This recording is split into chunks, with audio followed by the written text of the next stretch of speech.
I'm hopeful, regardless of the outcome. Boost up positive energy without one. Sorry about the jab, I'm on a holy field. I'm bearing fruit, but demons try to eat them like Yoshi meals. I piss them off the Batman like Falcone deals. Jungle full of predators, I know how Mowgli feels. So I got the fire, refuse to live in fear. I can spot suppliers, eating fresh shrubs. Call me private label, I be leaving breadcrumbs. I want all the smoke. Welcome to episode 153 of the Permaculture Pimpcast, the only pimpcast on planet Earth where we discuss permaculture, preparedness, and practical living. And with that said, I'm going to bring on my co-host, which is normally my wife, but now it's my son. How you doing, buddy? Pretty good, Dad. How are you? I'm good. Everything's good up here at the Jungle Palace. Things are good, looking good. Hey, y'all, this episode brought to you by Hickory Ridge Soap from TwoOldCrowsHomestead.com. Turn that simp into a pimp. Sorry, Dad. There's also a delay. There went the timing. Yeah. Anyway, Hickory Ridge Soap, y'all. Don't forget about them. Heaven's Harvest, y'all. 10% off with promo code PERMA, PERMA. No need to remind you the state of the world we live in, just in time for the holidays. So, it do what it do, in the words of a not so wise ghetto philosopher. And if you'd like to tip a pimp, go check us out on the Fountain app, where you can listen to all your podcasts over there, even leave some comments that currently we can't access. And you can also drop a derivation of Bitcoin called Satoshis, whatever they are, SATs. So anyway, drop some SATs on some PIMPs if you'd like. And thanks everybody for coming in tonight. It's going to be a good show. So, yeah, I want to give a shout out to everybody that's out there. Let's see here. We got Fed Up Don, all in the soil. Almost said all in the family. Debbie, Sandy, I love you. Handyman, man, it's so far away, y'all. I can barely even read it. But thanks, everybody. And thanks, everybody, also that's listening to the audio version in the podcast app. Hey, look, I know yesterday's Wednesday bonus episode might have caught you flat-footed. And judging by some of the comments I got there, people were floored by it. And that was part one. Well, remember, it's the solstice. So a lot of weird things are going on right now. You feel a little bit of heaviness out there. Well, part two of that interview might just explain some of the reasons why. Hey, as always, if you're coming in, y'all hit the thumbs up. Tells them to go ahead and start immediately, suppressing us like they always do. All right, y'all. So farm news. I'm going to bat it back and forth to William here, but right off the bat, putting some compost extract on the top side of the mountain, and that ain't easy. So I was out there doing some of that today, did a whole lot of weed eating and basically recovering. You're going to hear William talk about that in the main part of the show today. But, when you have areas that are overgrown, nasty, thickety, you're going to have to put foot to butt. You can use animals to whatever extent, but you also need, there's no getting around your intervention and being a part of it. So there's no getting around to that. So I'm a little bit tuckered out, but I always love doing the show, son. You apparently are doing a fair piece of that yourself, huh? Yeah, a lot of what I've just been doing is clearing out at the property, out at the abandoned permaculture demonstration site, as you can Google and stuff like that. But all I've been doing is clearing, which also backs up what we've said before, that instead of focusing on your water first on your new permaculture site and stuff like that, you should be focusing on access. Because if I didn't first work on access, then I can't get to anything to establish any kind of water or anything like that. You know what I mean? Like I can barely drive onto the property where I could whenever I first got there. Now I can drive all the way back down to the pond. That hasn't been revealed yet on YouTube, but I can get all the way down to the pond now. Well, we'll cover more of that in the main episode, because a lot of people have been asking how things are going with you. And we're going to have a good announcement today, something that he's doing on his own and where you can find him and what he's up to. So stay tuned for that. So as far as other things going on around here, I'm trying to make, because they don't currently make one that makes sense for us, and that is a mineral feeder. All right, so your mom basically got this set of minerals for sheep, and instead of it all being in one, it's 12 individual things. Well, you can make a 12 compartment thing out there, but if anybody knows the kind of terrain we live in, it's not exactly an easy thing to pull around. So I'm having to invent one or basically modify another one. So that's something I've been working on today too. And so anybody that's wondering also, we're probably going to do a video. We started doing some microgreens around here. And it was looking touch and go yesterday, but knowing what we know about soil science, in a nutshell, we did it per the directions. We've never done it before. So we're going to try to get some of this figured out. And per the directions that we were using, things became a little bit anaerobic. And the reason we know is because there's this fuzzy stuff on there, son. What does that usually mean when you see like a fuzzy thing that looks like cotton? It was mold or mildew. You've gone anaerobic or you're about to. Or what are you guys growing as microgreens? Broccoli sprouts? Yeah, she's got like broccoli sprouts and a number of other things, but this is why in permaculture, like the great Fukuoka teaches, you don't necessarily have to have hardcore specific disciplines. The reason I'm able to add, William didn't know I was going to ask that question, but he had the answer, because that's the beauty of permaculture, is that you can use a shotgun approach to a lot of things. If we see things like that, like he said, you immediately know that your medium or something in there is going anaerobic or is gone anaerobic. So the solution for that is, well, son, let me just go ahead and ask you, what would your solution be for such a thing? The next watering probably applies some sort of compost extract or compost tea or something like that. But since it's gone anaerobic, maybe the watering is too high. That could be a consideration. But yeah, apply some compost tea or compost extract. Since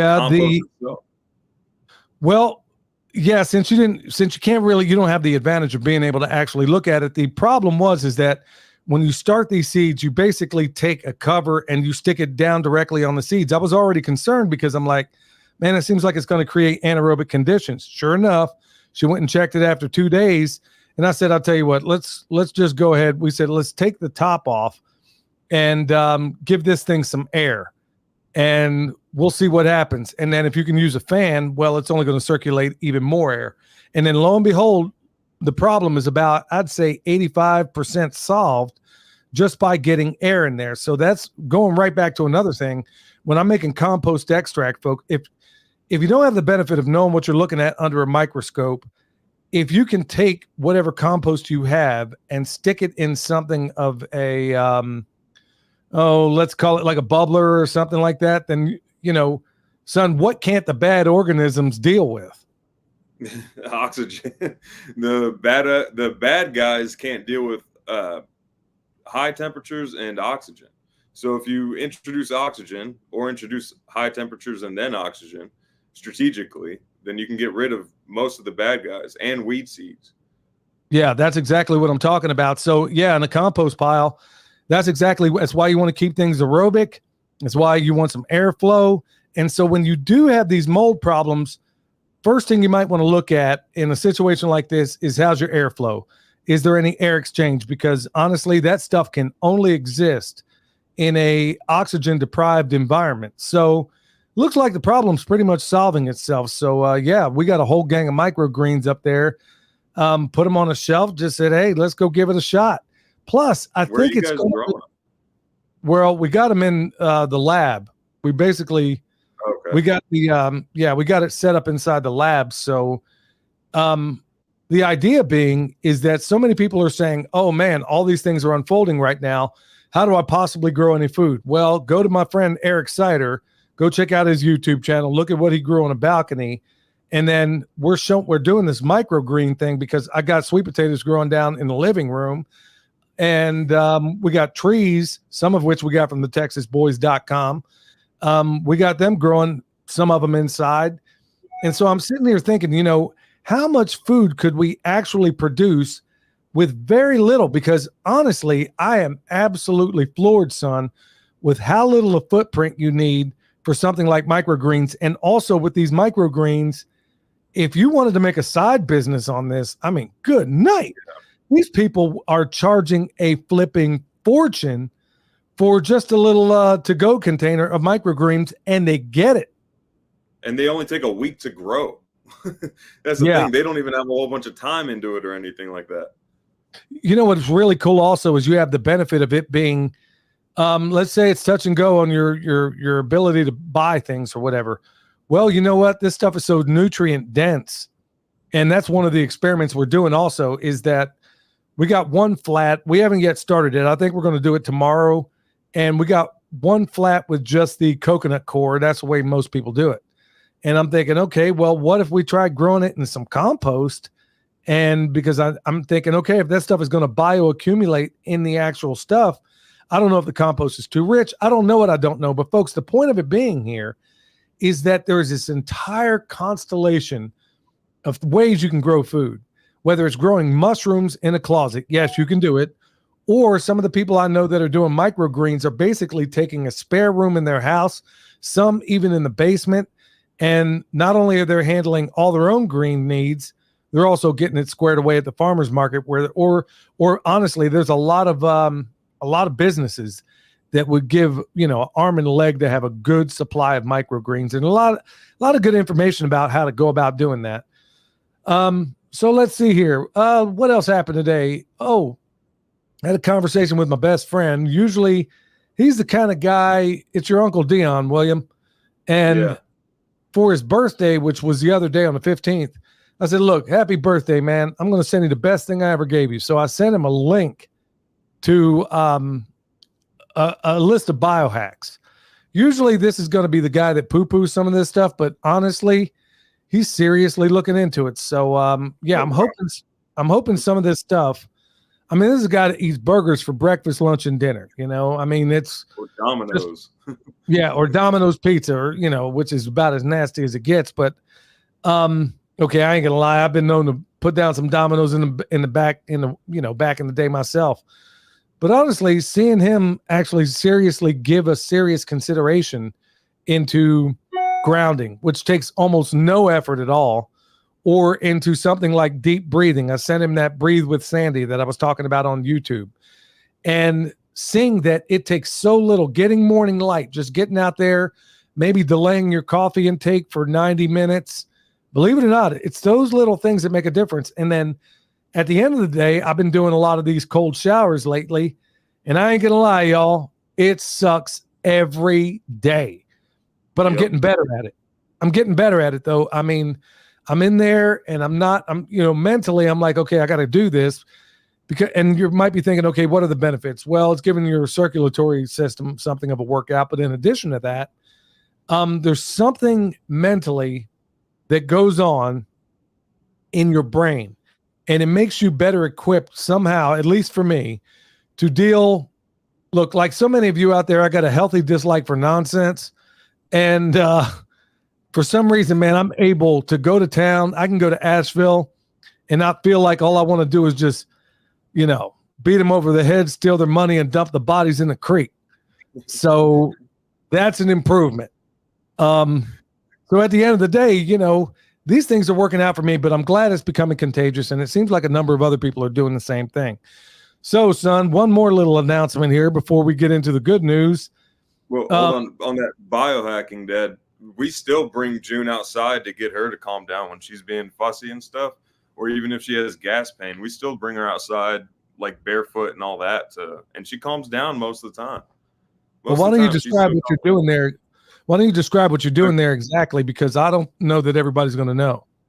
So when June, our baby, she's almost 2 months now. Whenever she starts fussing or acting up or anything like that, I just carry her, or Emily, my wife, carries her.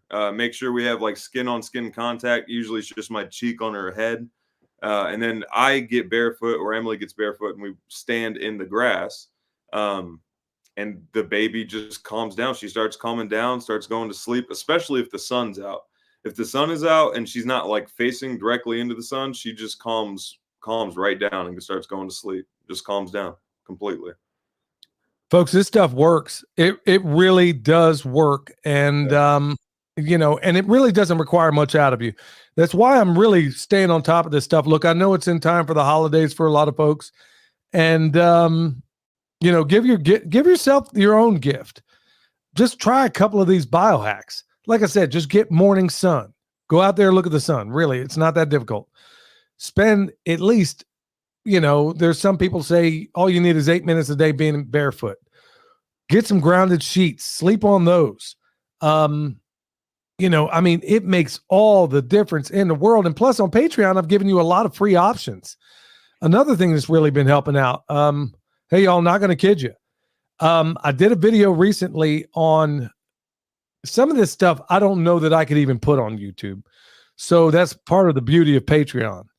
I mean, you could spend as little as $1 to get on there, but I use this other product, and I'm not going to say what it is right here in this forum, because like I said, they seem to want to demonetize us for everything. So I'm not going to mention it, but you get all these other products, and William knows too, like some of these products that you stick on the back of your phone and supposedly it stops the RF radiation.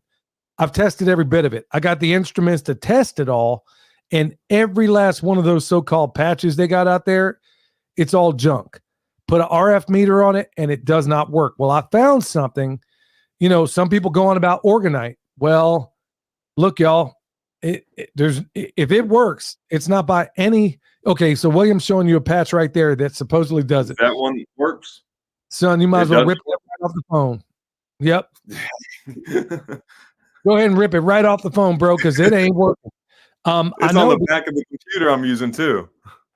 Yeah, well, you can take them all off, because the only thing that is working, and I know because I did a demonstration right there on Patreon where I used this device, and it's a round device. Like I said, I'm not going to say what it is, and this isn't some sleazy way to get $1 out of you over on Patreon. It's like I said, I'm not going to say it on here for the obvious reasons, but anyway, of all the things I've tested, outside of putting your phone on airplane mode, this thing, not only does it drop any kind of RF radiation, it dropped it lower to what the radiation was with it in just airplane mode. And it has this weird sort of phenomenon. And I don't completely understand it, but this weird phenomenon. Sorry, y'all, if you're hearing a bunch of this stuff, I don't know why it's popping up on the computer making a bunch of racket. I don't know if it's coming through, but is it on your end? Yeah, are you hearing it on yours? Well, I'm hearing it on mine. Okay. Keep going. I'll work on my end. Okay. Anyway, this Strand Farm, which by the way, you ought to check them out. Good friends, real good friends. James is my homeboy. Anyway, I wish I could tell y'all what it is, but they'd probably bust me off of here. But the point being is that of all the things I've tested that Orgonite. Didn't work. Checked out all the patches.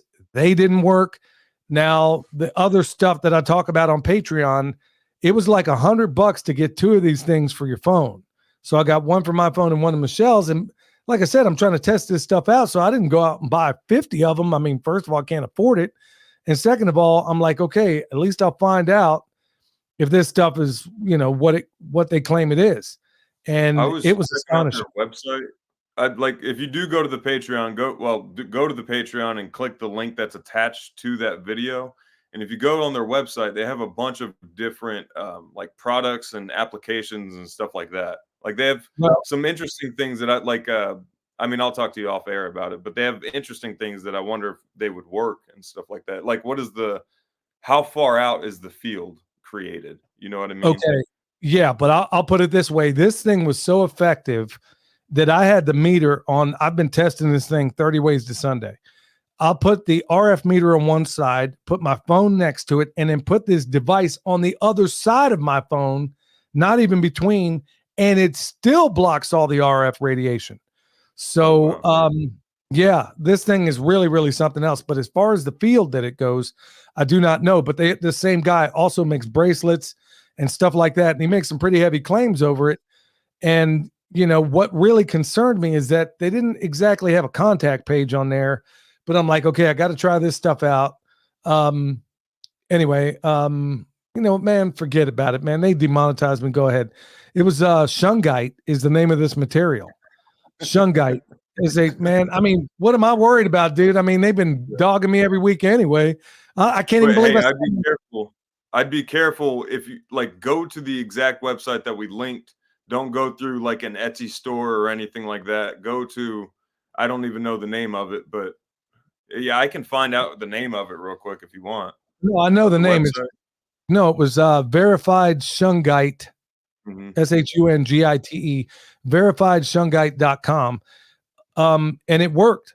I mean, it absolutely worked. And I told you before about how you can put it in airplane mode, but my RF meter, I can set it to catch whenever there's like errant signals going out.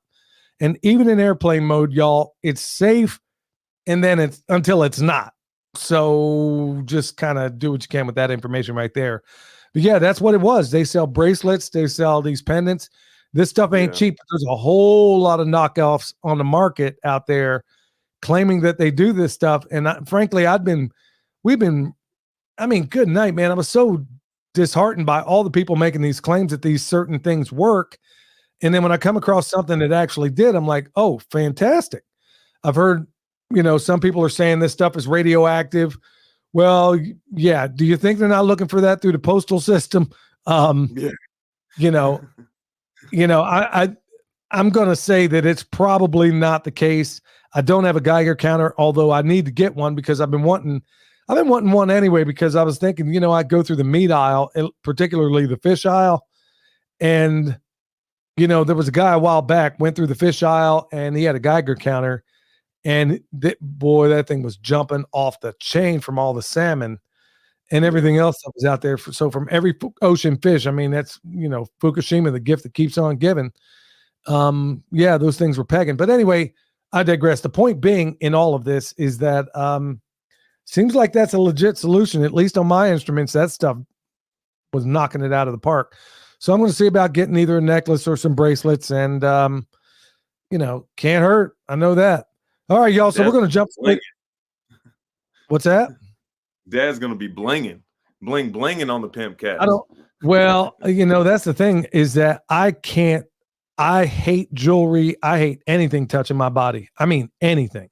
I don't wear a wedding ring. And then for years I didn't wear one anyway, because when you do electric work, I mean, I don't wear anything that's on my body. And for me, even in the Army, to wear dog tags, I never wore them. I'd put them in my pocket, in my back pocket, which you were allowed to do as a paratrooper because, when you jump out of a plane, you put them in your loop in your back pocket anyway, for obvious reasons. You're jumping out of a doggone airplane. So I would never put dog tags on unless I had to. I hate anything touching my body. So for me to get used to a bracelet or a necklace or anything like it is it's going to be a big deal. So I'm going to drive on anyway. All right. Before we get into just the good news, remember we got 10% off in addition to the 20 they currently got going at Redemption Shield.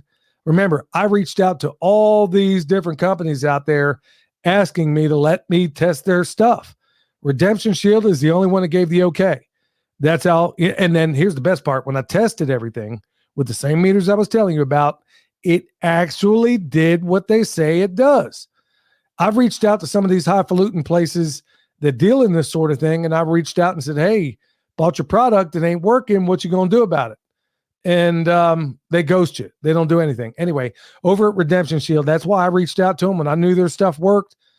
I was like, all right. And plus, I'm sleeping like $1 million, at least with that fitted sheet on the bottom. Y'all, I got to say, I mean, sleeping like $1 million being grounded and to a certain extent shielded. Anyway, Redemption Shield, use promo code PERMA, get you 10% off in addition to the current 20, all the way through the end of the year, as I understand it. All right, so check this out. I got, back to this biohacking, son. One of the good news articles I have right now is we have a bunch of different frequencies out there. They're called, and I'm probably going to butcher the name of it, but they're called solfeggio frequencies. And it's, 174 hertz, 285, 396, 417, blah, blah, blah, blah, blah, all the way up. There's a bunch of them out there. And of course, as it goes, none of the frequencies you hear on the radio are ever in any of these healing frequencies. In fact, 9 times out of 10, these things are going to be set to 440 hertz instead of the 444 that was done prior to 1939. Thank Goebbels and Hitler for that one. And then, all of a sudden we got a world war. But the point being is I was like, man, what are all the benefits out there when you listen to some of this music in certain hertz? And you can find it, like I talked about it last weekend. There are people out there that have these healing frequencies. And if you think they don't work, be in a bad mood and listen to them. Or better still, I bought this one that basically puts you to sleep, and it works like nothing else you've ever seen before. Yeah. So, Puts the baby to sleep. did you, well, son, are you using that mixtape I made, or is that the one with the harp? The harp. You sent a few of them there's the one with the harp that she listens to that puts her to sleep. And then there's a couple more, but the harp one works the best for putting the baby to sleep for sure. Yeah, the stuff absolutely works. So, I mean, there's going to be the so-called experts out there that say, oh, there's no difference. Well, if there's no difference, then why on earth did they change it? So anyway, just a brief example of this. Some of the healing frequencies out there, like 174 hertz, known as the healing frequency, has been around and it's supposed to have a potent effect on the physical body when compared to other frequencies. 285 is supposed to restore your tissue. 396. I mean, now it says, can aid in the elimination of guilt, subconscious fear, negative beliefs, and grief and stuff like that. I always wondered, people say, well, that was a big thing back in the 90s. All the girls would say, oh, I'm suffering from grief, or I'm suffering from guilt. And I would be like, well, are you guilty? I mean, okay, maybe you should be if you're guilty. I don't know. On the face of it, it sounds like some sort of demonic oppression. I wonder if that, this is just based off what you've said so far, if demons can't stand to be around certain frequencies. Well, I wonder that, the thing is that it was theorized that King David tuned his harp to 444, and maybe that's why, Saul, in fact, the guy that does that harp music, and I wish I could give him attribution here, but the guy that does that harp music, he claims that, he feels pretty confident about the fact that he found that same frequency that King David used, which was 444 and 528. Sure, there's a number of others out there anyway, but so it goes all the way down the list. I mean, some are good at healing trauma. In fact, check out Mike Adams. He nearly cut off his finger, and with tuning forks, not only did he grow everything back, he said the nerve and the feeling in that finger that he nearly cut off is better than it was before he did it. And he used tuning forks to do it. So, take what you can with that information. Look, just because MD does not mean medical deity, y'all. Think of all the MDs out there that have signed on to, I'll just leave it right there. But I'll say it this way. The latest pestilence, the manufactured pestilence that went on, how many MDs just kind of mindlessly walked into that minefield? So anyway, I truly believe there's a whole lot of awesome Chinese medicine, Korean medicine, a lot of Eastern medicine out there that is far superior to anything that we have. And believe it or not, frequencies play a big role in a lot of that. All right, the other good news, Canadians Grassroots Group releases historic report on investigation in the Trudeau regime's authoritarian response to I got to say this word differently, response to the sweet and sour sniffles. And basically people up there. Flag too, Dad. That's going to get you flagged too. Sweet and sour sniffles? Yeah. Hey, you never know, man. At this point, why not? Hit me with your best shot, man. They've been doing it every single week, no matter how benign I make it. So I'm not even going to start playing games. But the point is that a whole lot of Canadians are some of the most long-suffering people I know. Wonderful, sweet temperament, only in my life. And I've worked around and been around a whole lot of Canadians, always wonderful, sweet-natured people. Only ever met one Canadian I didn't like. His name was Al, and he had issues. But outside of that, man, I've never met a Canadian I didn't like. And if these people are starting to lose their mind up there, you should start to ask yourself the questions why. If these people are raising up saying, I've had enough, because Canadians are about the easygoingest people you're ever going to meet. So, hopefully things jump off up there, and maybe they have something of a peaceful revolution of sorts. All right, so the third and final good news headline, and this is going to go without saying to a lot of you out there, natural healing, a warming apple cider vinegar recipe that boosts your immune health. Now, They call it something different, but basically it's fire cider. So basically it's apple cider vinegar, horseradish, onion, garlic, ginger slices, ginseng, or as they say up here in the mountains, sang, chili peppers, and honey to taste. So basically toss all that in the jug, switch it up, and then, I guess that's going to help also with the sweet and sour sniffles as well. And all the other cruddy stuff that's rolling around. It says add honey to taste. What? Flavor ain't even a concern if you're adding all those ingredients together. Chili peppers, ginger, horseradish, honey isn't doing anything. Well, ginger's actually, well, it sounds like this is a powerful mix. It sounds like that fire cider your mom makes. It ain't doing anything for flavor, I should say. Well, that's something good to do. I mean, if you got all this apple cider vinegar, when you go and you collect all the apples we do, we got cores and you got the skins and you got all these things you got to do something with. So, you know what? Hey, you probably got a whole lot of extra vinegar if you've made some. And right now, this could be a really good way to do that. It might be a really good boost to a whole lot of immune systems out there, especially with one of the next things they try to come up with. So keep that in mind.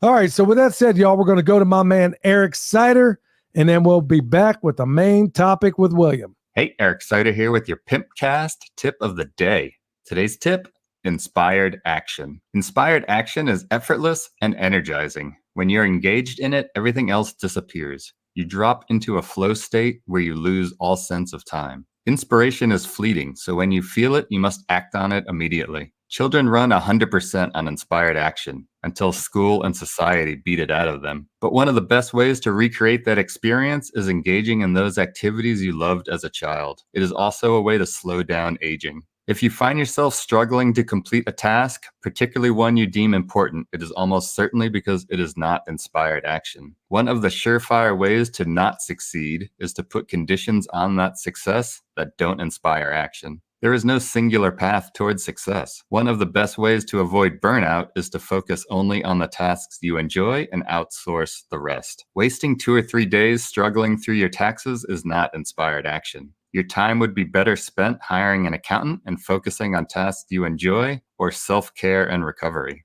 Some activities to encourage inspiration are meditation, being out in nature, exercise, a hot shower, basically anything that turns off your brain and connects you to source. You can find me on YouTube and Instagram at Eric Cider. And if you're in need of permaculture t-shirts or remote permaculture consultation and design, head over to ericcider.com. That's my dog. Yeah, man, I'm right there with him on that. But there's so many of us, man. A lot of us, and I've been there myself, where you find yourself working at this 9 to 5 for whatever reason, this and that and this. And, you get to that point where you're playing hide and seek for $2,000 a week, or, you get this mentality, this idea where they make $1, I make a dime. That's why I pee on company time. You develop these bad attitudes when you wind up doing uninspired work. And I know we're all striving to get to the place where we all do nothing but inspired work. So for those of you that are, in the trenches trying to figure it out, I applaud you. And those of you that are kind of feeling, you are where you are, well, it's those little things where, like Eric mentioned a bit ago, I remember, in fact, one of the last jobs I ever worked on before I retired was basically, I don't take break with anybody. Not lunch break, not any break. Every single time I'd get away and I would do deep breathing. And that would just kind of center me again, so I wouldn't wrap one of these chumps in the head with a tack hammer or something like that. Anyway, before we get into William and the main event here, EMP Shield, y'all, $50 off with promo code PERMA. I'm going to leave it right there because you know what kind of world we got going right now. Things are crazy. Things are silly. Things are somewhat stupid. But got a little holiday gift for all of y'all out there. My son, William, basically, he and his wife and my grandbaby, they did him out back to Texas, and they're out there. And a lot of people are reaching out wondering, update, like, what are you up to? What are you doing now? Son, drop it. It's on your end. Go ahead and tell them what's up. All right. So since getting down here, there have been a ton of developments. One of the main things that happened was I did a consultation for Bear and all them out there. and they gave me a truck, so that's awesome. So now I have an F-350 to do all of the a 2001 F-350 to do all the moving around and work I need to get done. But down here, since going to the permaculture, the abandoned permaculture demonstration site, I have done basically nothing but clearing and securing. The gate is back up, the patches in the fence are fixed. And then also I can see what's going on and stuff like that. I have most of the swales cleared up in the front of the property. The area around the buildings and the shipping container, all that stuff is cleared around. Stuff like that. I've been doing all of that. Hey, let me stop you for a minute, because you're kind of telling the story in the mid thing. You got to kind of set the stage a little more. A lot of people may not even know what you're talking about. You gotta kind of set the stage. Well, so yeah. So this property was actually the property that we started Permapastures Farm on. That's where we started recording and stuff like that. It's not where we started homesteading. It's just where we started recording for YouTube. And then we stayed there for a couple of years, and then we moved on to North Carolina. And now 4.5 years later, me and Emily are moving back to that property. That abandoned permaculture demonstration site. And we have, there's a pond out there. There's a swale where we planted a bunch of fruit trees. Some, like, if I remember correctly, some rare Southern apple varieties as well, right? Yeah, we had, there's a couple of them out there, but by and large, they're just varieties that we knew would do well down there. Right. And then there's a garden, there's a space where a greenhouse used to be, stuff like that. And we had animals running in between the swales and through the back of the property and all that. So me and Emily are now back, and it's been completely abandoned since then. We're going to fix it up and bring it back into production. Now, as far as the swales and the trees and all that stuff goes, that's already, like, none of that has failed. Everything has just gotten bigger and has grown more and stuff like that. In fact, I need to get rid of some shade in some of the swales, because the mimosas, which are the nitrogen fixers that we have planted there, are now taking the stage of the overstory. And now the overstory is a little too connected, too close together when there's leaves on and stuff like that. So I'm gonna have to thin those out once the time comes for that. But I'm attacking this property the same way I would the same way I tell people during consultations and stuff. The first thing I worked on was the food. The food is squared away. I didn't show any of that on YouTube or anything like that, because I just don't want to talk about that yet on YouTube. But the second thing we're getting squared away is the access. For me to do anything on the property, I first have to create access on the property. Now, if you look at your permaculture design manual or your PDC and all that stuff, they tell you to work on water first. Well, working on water doesn't make much sense if I can't get to the water, or if I can't get to the place where I have to create water capturing or diverting or anything like that. So the first thing I'm working on is access. When I got there, I found out that some meth heads up the road, now I know where they live, and Dad, you won't be surprised by this. They live in the same place where Knocker Get Shot used to live. But it's a father and son team that goes around on four-wheelers robbing people. They just go, like, steal stuff from people's properties. So there's a game camera out there now. The gate is up. The fences are fixed. Everything is completely locked up. They had apparently hit that property before, stole everything. They stole the air conditioning units out of buildings. They stole a whole lot of stuff. All of the gates that they could steal, they stole. Yeah, so that's fine. But they left some chicken composting toilets. They stole composting toilets. They stole. What's even nastier is they stole other people's composting toilets. Wow. It's not like they stole brand new composting toilets. And they left the porcelain toilets that are in the shipping container. They left those. Wow. So that didn't make any sense. But yeah, right now I'm clearing. Still kind of clearing. I need to decide what I'm going to do with the buildings on that property. So there's that singular project that I'm doing right now. Another project is my father-in-law's place, where we're putting up fence so we can get cows and sheep and all that rotating. I'm going to pick up pigs from TD and his kids in, I believe, 8 weeks or so. As soon as the piglets are born and weaned, then we're going to go ahead and go pick those guys up. And then we'll have pigs out there. And that's like a 25 acre farm that already has animals on it. He has goats and sheep, or one sheep. The reason the goats are still there and not eradicated is because they worm themselves with all the black walnuts around there. So they're pretty well tamed. They're pretty well taken care of. They're pretty low maintenance, the most low maintenance goats I've ever seen. And then he also has some miniature Herefords out there and some chickens. The funny thing about the chickens is that those are the same chickens that we gave him before we left for North Carolina. You remember those guys? Yeah. Yeah, they're still alive and they're still laying about 1 or 2 eggs a week, but they're still around. So we're going to get some more chickens there. And then the third project I have is with my brother-in-law, Adam, who lives he lives in DeKalb, but he has a 6,000 acre farm over in Idabel, Oklahoma. Now, it's the complete opposite type of farming. It's mining. I'm not even going to kid you. It's just straight up mining there. But what's cool about it is that when he takes over the farm, he's completely open to the idea of introducing proper regenerative, systems and stuff like that. Like he wants to, like him and his father, and his not father, his granddad. That's who runs the farm. Neither one of them feel good about when they spray. It's just that they don't know any other alternatives.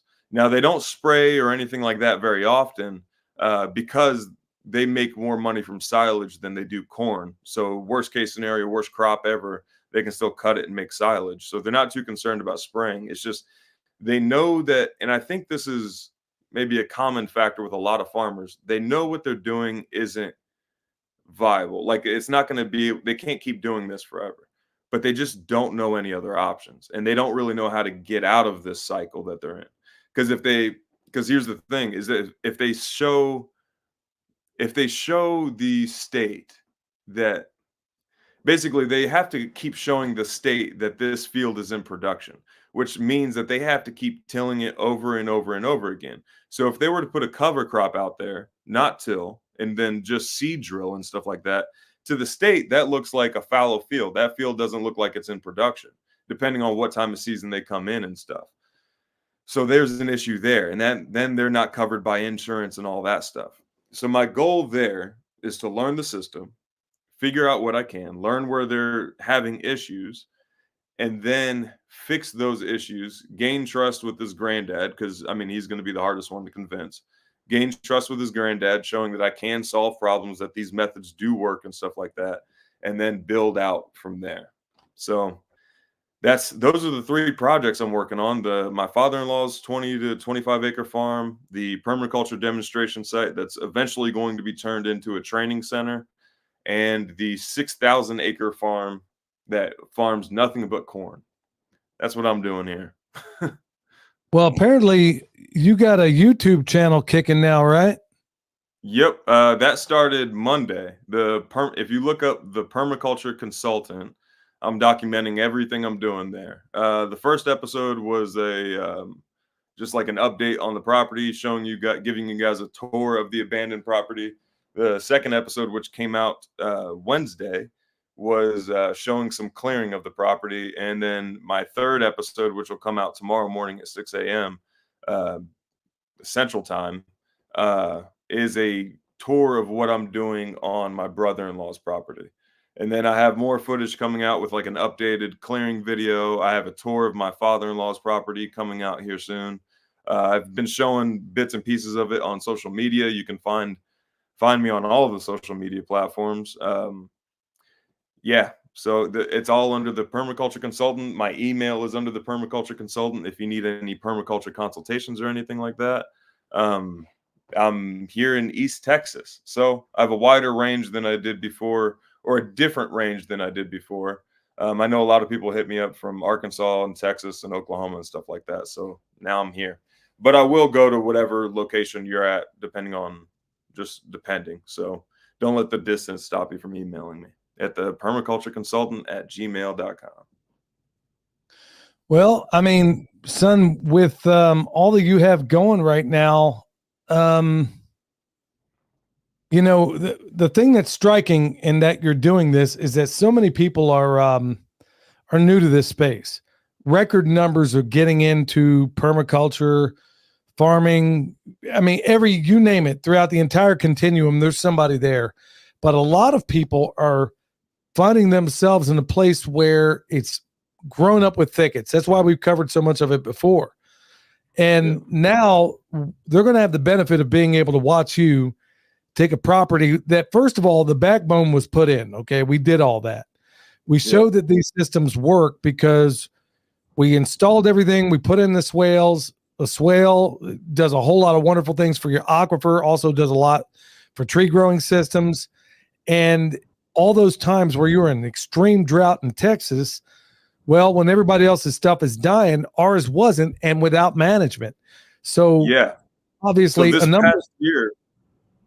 past year was an extreme drought. This past summer was. Adam's granddad, who's lived here his entire life, said that was the hottest summer he's ever experienced. And everything on those swales survived. Those trees survived somehow. Well, judging by the video I watched of it, it sounds like they thrived. I mean, it wasn't just, because any bit of rainfall is being captured down in there. So, I mean, these systems become way more robust. And, you know, it's just living proof that this stuff absolutely, positively does work. So the beauty about what you're doing there, son, is for all these people that are thinking about, okay, you know, I have this patch of land that might be available to me, and it's overgrown, it's got thorns, thickets, all this other stuff. I mean, the benefit of watching your channel and seeing you take a place and bring it back into production is going to be a massive blessing to a lot of people out there that are wondering, what do I do with all this thorn thickety nonsense? So what else do you plan on covering over there?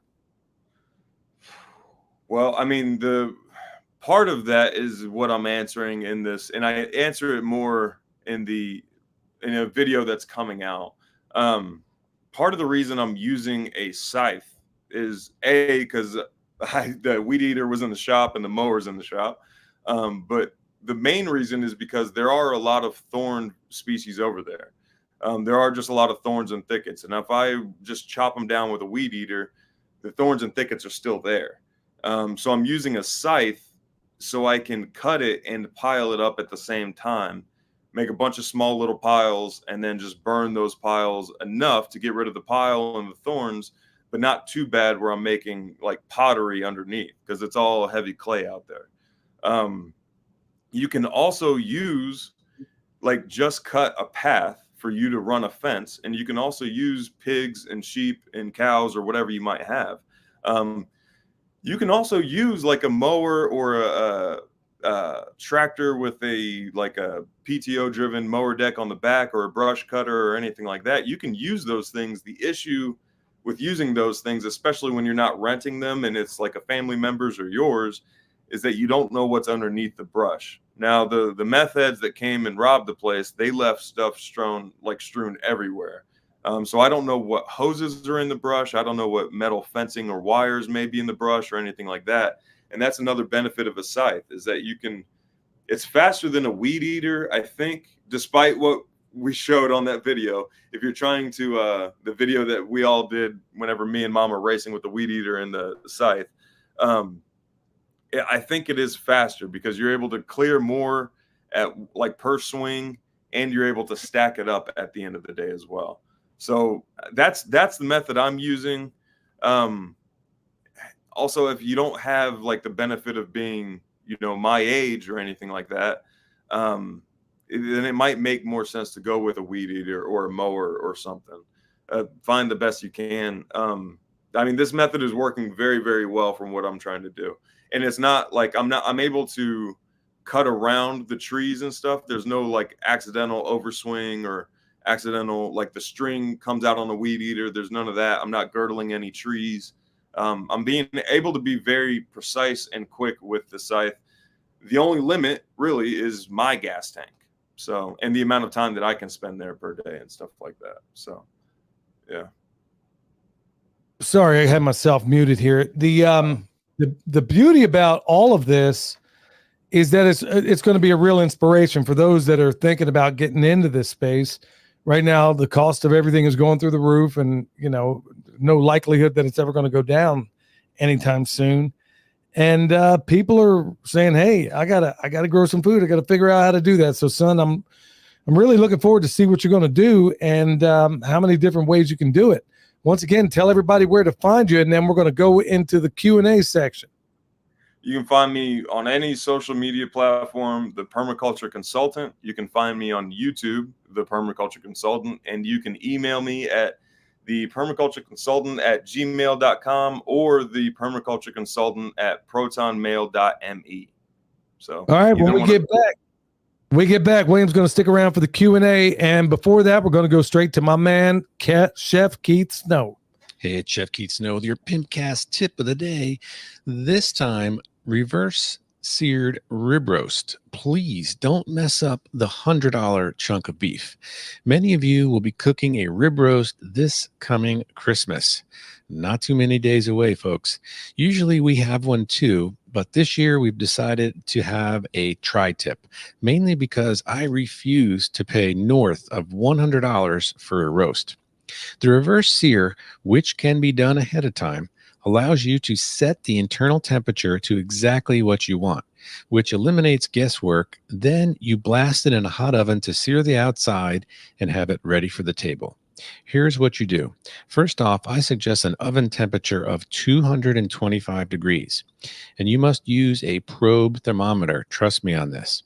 I use a predictive cooking thermometer from a company called Combustion Inc.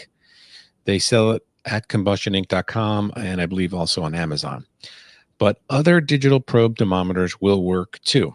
Place the meat on a rack, insert the thermometer into the meat, being careful not to hit any bones. Place into the 225-degree oven and wait.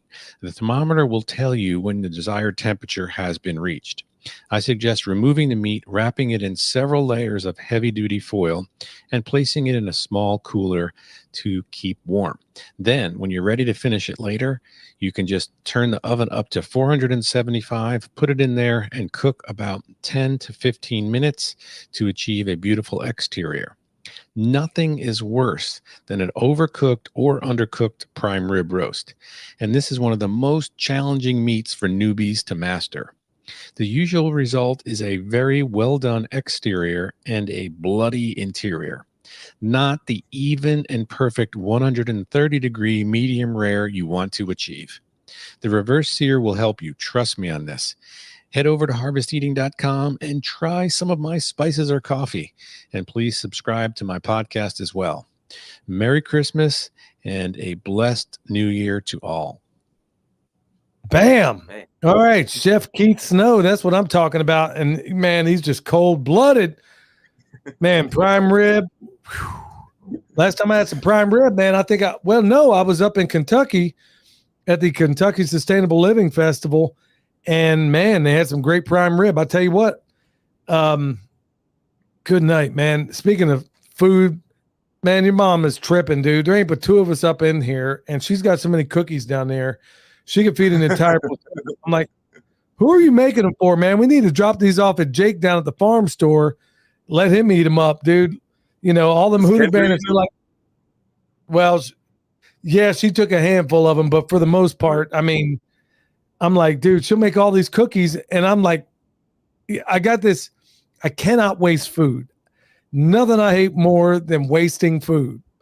And I'm like, you have got to quit with these cookies. But she just gets in this mood, let it get cold, and cookies or bread and then the worst part is she don't even eat it.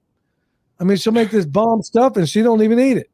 So anyway, want to thank Chef Snow. Remember, he's got some ballin' coffee over there, a lot of cool spices. But hey, also this segment brought to you by the TexasBoys.com. They got that food forest in a box, and they got a lot of other cool things over there at the website. Get 5% off with promo code PERMA. Remember, TexasBoys.com, and they're really awesome guys over there, and you should go check them out. They also have a YouTube channel that, I mean, it's cold blooded what they do, man. They get up to 99,999, and then mysteriously they bump them back. It's just, I No, wish we played on a. losing subscribers. It's worse than that. Their subscribers get like wiped off the face of the map. Yeah. Yeah. A lot of that stuff seems to happen right now, or you'll get unsubscribed and nobody seems to know the reasons why. All right. So we'll go straight to the Q&A. Let's say here, I'm going to try to manage all this, and folks that are in the chat, I'll try to get to you here, but it's kind of crazy. All right. So, yeah, Richard sent me, he was telling me about these chemtrails, and I know I can't show them to you, y'all, but he said something about these things. Instead of just going out there and then they kind of fan out and, make the sky smoky blue green, whatever the case may be. He said they were going black. He sent me pictures of them, and sure enough, these are chemtrails that ended up turning black. And I don't even know what to say on stuff like that. So, son, you been seeing any black chemtrails down there? No, but I wish I got a time lapse of this one. We woke up, and in Texas, unlike North Carolina, where there's mountains and stuff, you forget how far you can see, like how big the sky actually is. But you could see, there was one morning I woke up, walked out, and it was like big, bright blue sky, like clear blue sky.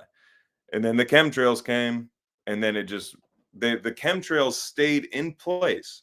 I don't even know how you do that, but they stay in place in the air and then just dissipate and spread out into clouds, not dissipate like a regular, jet stream would. It like spreads and multiplies into clouds like that. Yeah. Yeah. I was about to get a nerdy reference from Thor, but yeah, spreads out. The whole thing is crazy. And like I said, folks want to know the truth about this and that, but they can't even look up and ask critical questions about what's being sprayed up there. No, it isn't a contrail. It is a chemtrail. There is a difference. So yeah, we just got for sure demonetized. All right. So hey, Alan, Dad, I can help read the comments on YouTube. I've got it pulled up on my iPhone. Yeah, go ahead and do that here in a second. So we got one from Alan. Love always hearing from Alan. Hope you're staying warm. Got a suggestion talking about the ESV Bible app. I'll have to go check that one out for sure. And yeah, I was also talking about the meditation and how you got to be careful with some of that stuff. Yeah, I'm right there with you, Alan. I'm being very, very cautious about that sort of thing, not getting mixed up with any transcendental stuff. It's no different for me than what I'm working on. I guess you could say I'm imagining the person I want to be while praying, if that makes sense. I know it sounds crazy, but essentially, but now instead of having somebody else lead me in whatever meditations I do, I put on some of that 444 hertz music without, words or anything like that. And then basically I'm working on myself. So yeah. And then he's also asking if we could sell some compost extract. See, the tricky thing with that, and the reason why I'm reluctant, and okay, so if I sell compost extract, yeah, if you live very close to me, it's going to work fine. But the microbes I have here ain't the same ones that are in Texas. So that's the problem with all these people that are saying they got this compost extract, compost, whatever, and it works fantastic. Yeah, it might in your area, but you go 3 hours away, it probably ain't, because those microorganisms are not the same. So just be mindful of the people making those claims. Son, you got anything to add to that? No, I got the next question though, if you want that. Yeah, go ahead. Got one from Ika Mouse 01. Question. Have you considered referring to them as USDA Zone 600 watershed improvements to stay eligible for funding in an ag zoned area? Swale berm frowned upon by many legislatures. And I think they're talking about the 6,000 acres over in Oklahoma. The downside, and I kind of got like a heads up from Adam and his granddad, the downside of getting the government involved in any kind of way out there is that I don't know what it is. I don't know if it's specific to this area in Oklahoma or what, but they immediately start treating the property as if it's theirs, like the government and stuff like that. So I don't know, considering that his granddad deals with cash only, I don't know how much he's trying to get involved with the USDA and stuff like that. It and also like part of the issue is I'm brand new to his 6,000 acres, right?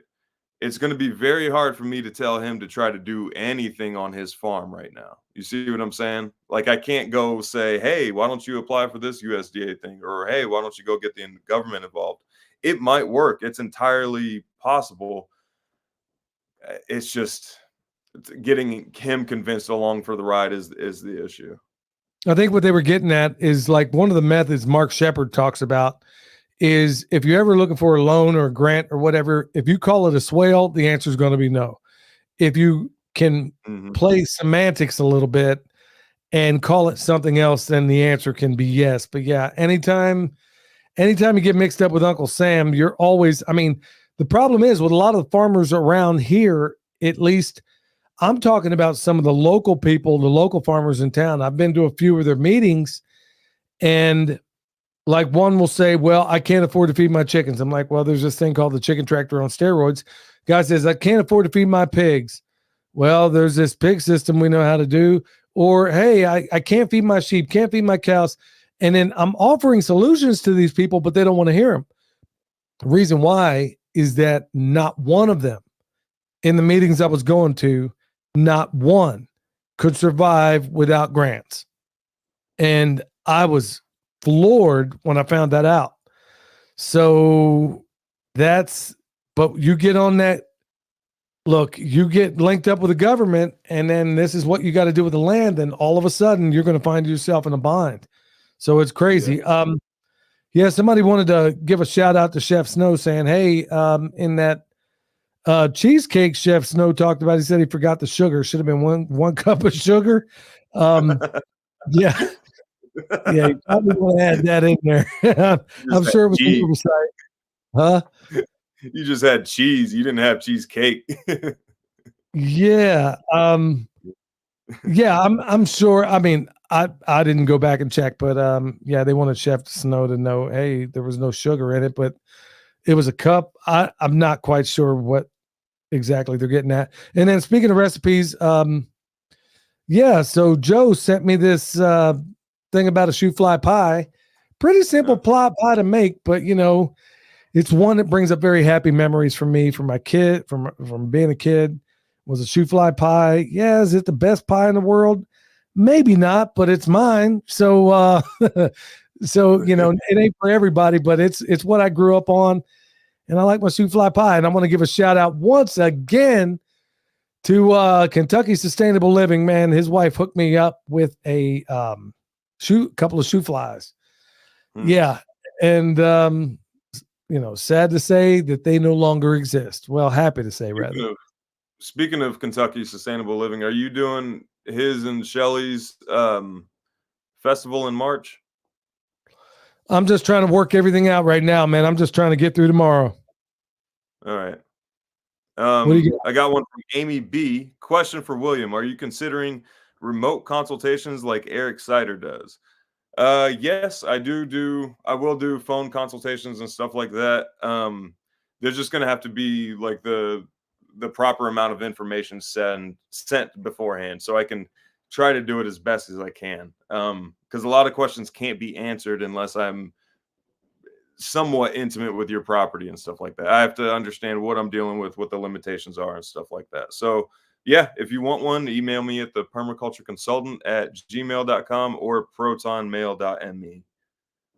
Peter, he says he's a disabled veteran, and he saw that one of the shorts I did recently with Grumpy and Darren from Hacks for the Homesteader, and made a short out of it a little while ago, and we were talking about security for property. Well, it did him good, he said, to see 3 veterans on there from different branches talking about all this stuff, and basically trying to say everybody should put a little bit, not a little bit, but put a lot, especially right now. Look, you got a homestead, you got all these things going on, but you got to be thinking about how to protect it. I mean, William's talking to you right now. We got crackheads, granted, we haven't been there for a while, but some crackheads roll in there and they vandalize the place and steal a bunch of stuff. Okay, well, yeah, they're stealing compost toilets. So these are probably nominees for America's Dumbest Criminals. So, I mean, what? Yeah, how do you move? Hey, bro, I got a composting toilet I want to sell you. They probably didn't even know what it was, dude. They're probably bobbing for apples in that thing. But there ain't no telling. I mean, when you get down to brass tacks with a lot of this stuff, you got to be thinking about your security, folks. I mean, do not, it's cool to grow food, but what good is it if it's not protected? So be thinking about that edge of things because it should already be baked in. What do you got? Got one from Magic and Pasta. Are you sure the microgreens mold aren't actually the root hairs? Just wondering, as they are often mistaken for mold. No, this was definitely mold. Yeah. Yeah, without a doubt it was mold. And here's how we know. I mean, well, number one, it was like on the top. But after a single night of getting them the adequate air they needed, it went away. That's the cool thing. Look, y'all, this is the beauty of permaculture is that you don't have to know every specific thing about whatever.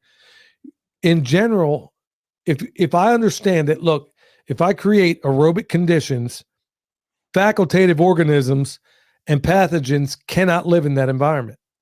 They cannot live there. So if I can add, if I have any question about whether or not it's mold, if it were root hairs, they would still be there. But this is definitely is mold. I'm sorry, I went a little sideways on your question when there because everybody seems to think that we need to have a specialist for every little thing. You don't necessarily need to do that. You just need to know the relationships. You just need to know systems. You don't need to be like some master gardener or anything like that. You just need to know how the soil food web works and stuff. And then you're better than any master gardener. You're going to have a higher yield and a higher success rate than any master gardener.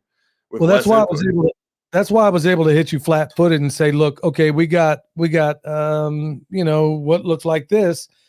And then you're going to immediately know, number one, when it's small strands and stuff like that, it's usually going to be something that you don't want. Now, if they're big strands that look like veins, the bigger it is, what is it? 3 microns, micrometers? 1.5 is the minimum. 2 micrometers is the minimum for fungi, for beneficial fungi. But if I see it real tiny, real fuzzy, chances are it ain't good. So, but it also, if you can see it, that's like, was it thousands and thousands of hyphae strands, fungal hyphae strands. So that's even better. Right. But if it comes out looking like a cotton ball, you got to start wondering about. The thing is, if you can keep things aerobic, then generally a lot of your problems go away. So, it even works that way in the human body. It really does. Yeah. So, I mean, that's the idea with deep breathing and some of the other things is to keep you as aerobic as possible. All right. So, let's see here. Oh, yeah. We got one from Strider 47. Oh my goodness. I think I'm kind of losing it here because I got one if you need one. Well, no, Strider basically dropped a resource. It was regarding that interview I did yesterday with Nathan. And folks, if you haven't heard it, you don't want the kids around because basically this guy is a survivor of a lot of satanic ritual abuse and things like that. And he didn't even go near as deep as he could have. But anyway, Strider sent this resource, and there's other ones out there too, where you're teaching your kids early on about the dangers of things like pornography or how these can be used as segues into some of these very filthy people getting a hold of your kids. Look, right now is the summer solstice. Okay. Let me be as frank as I can possibly be. I'm sorry, the winter solstice. Let me be as frank as I can possibly be right now. This is one of those high days in where some of these very seedy, nasty people are out looking for your children. And better still, this is where a lot of bad things happen to the children that they've captured. I'm not trying to go dark here, y'all, but what good is any of this? If me talking about it right now saves just one kid, then it's all worth it. Okay. So that's why I'm not going to hijack the whole show talking about it, but I have to have you aware of it. And there's a reason why there is no way on earth that interview could ever air on YouTube. So if you want to check it out, go check it out on all the podcast platforms. And I got a part 2 coming out next week with him. And then hopefully at some point we'll actually get into permaculture. It's all my fault, but I just feel this heavy compulsion to get everybody squared away on the things they can be doing to help their kids, or to watch out for kids in the neighborhood, or to see the telltale signs that might exist that some bad things are going down. Well, chances are you probably encounter somebody every day that's involved in it somehow. If you think about it, you're probably encountering, whether it's like on a personal level or just like dude working at the gas station type thing, not blaming gas station attendees or anything like that, but you probably interact with somebody, every day at least. Yeah, chances are. But, he spent this last one talking about how many of them, and some of the things we talked about privately, believe it or not, how many of these people are infiltrated in a lot of churches. Yeah. It is astonishing just how many of these people are infiltrated in there. And there's some of the people that you would at least expect. Not saying that you ought to be, just paranoid about things, but there's a reason why we say stay alert, stay alive. What else you got? I've got some comments in Hebrew, so they're going to have to stay in Hebrew because I don't understand that. But one of the Debbie S says, can you return anaerobic soil to health? Absolutely. Yeah. You want to take this, Dad? Go ahead and tell them. So the first thing you need to do is figure out how compacted your soil is. It also depends on the location and stuff like that. If you're dealing with anaerobic soil in your raised beds, that's a different approach than if you're dealing with anaerobic soil in your pasture. But the first thing you want to do is break up below the compaction layer if need be. And then you want to start making compost like crazy, making teas and extracts out of that compost, and then applying it to your soil. You can just stop any negative acts on your soil, and it'll eventually get to the correct fungal to bacteria ratio. But that's going to take, nature will fix itself. It's just outside of human lifespans. So it's going to take years and years and years if you go that route. But the biggest thing you can do 100% is to stop tilling and just add carbon to the soil. That's the easiest, most passive thing you can do, is stop tilling, add carbon to the soil, or stop compacting and add carbon to the soil. Only thing I'd add to that, even if you're running animals out there, people are saying, well, yeah, when people take animals and they leave them, like Greg Judy talks about the Columbus method, they put them out and then they find them later on. They don't even know what's up. They just know that they don't move them. They don't do anything. Yeah, they're going to compact that soil like nothing you've ever seen, but you'd be shocked at the recovery you can make. In fact, it's one of the videos I'm thinking about doing, coming up around here, is one of the methods you can do. Let's say you got some bad parts of your pasture. Well, 9 times out of 10, trust me, if there's high compaction, it's anaerobic in most cases, okay? And you can literally put down, like William said, you can roll out a bunch of hay. This is Greg Judy 101. Roll out a bunch of hay, put some animals on it, let them eat on it, trample on it, poop on it, leave it alone. And then it will improve just by adding that carbon to the soil. Give it time. Don't overgraze. That's one of the biggest problems I see, is that people aren't rotating their animals, or if they are, it's not a sufficient rotation. They're not giving it ground anywhere near enough time that it needs to really recover. So, or they just rotate every 6 months or something like that, or never. Some never rotate. Especially on these larger cattle farms.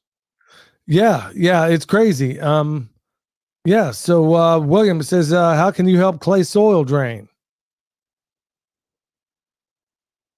Are you asking me that? Or yeah, I was just throwing that question at you. Hear you. Yeah, it says, how can you help clay soil drain?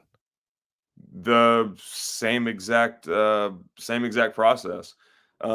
You don't need to add any kind of those. What a lot of people say, add gypsum or something like that. You don't need to add any.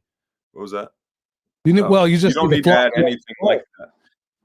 Yeah, you just need to get your soil biology in your clay in your soil, and then they will form aggregates, which are just tiny little, like a crumb structure. They'll create a crumb structure in your soil, and that will properly manage the water. It can either absorb the water when it needs to, or it can wick the water when it needs to.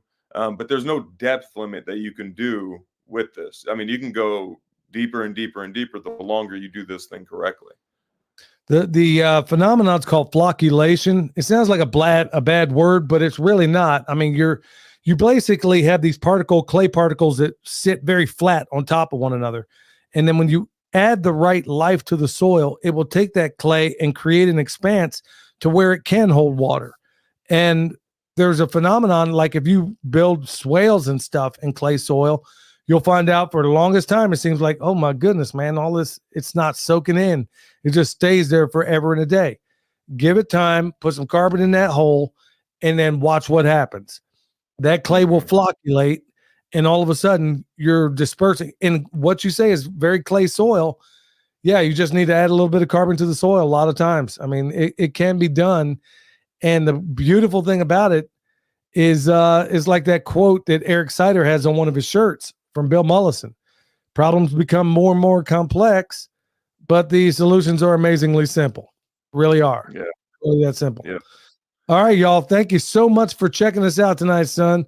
Hey, man, give my grandbaby a kiss, and we love you. I love you too. All right, y'all. Thanks, everybody, for tuning in tonight. Until next time, stay alert. Stay alive.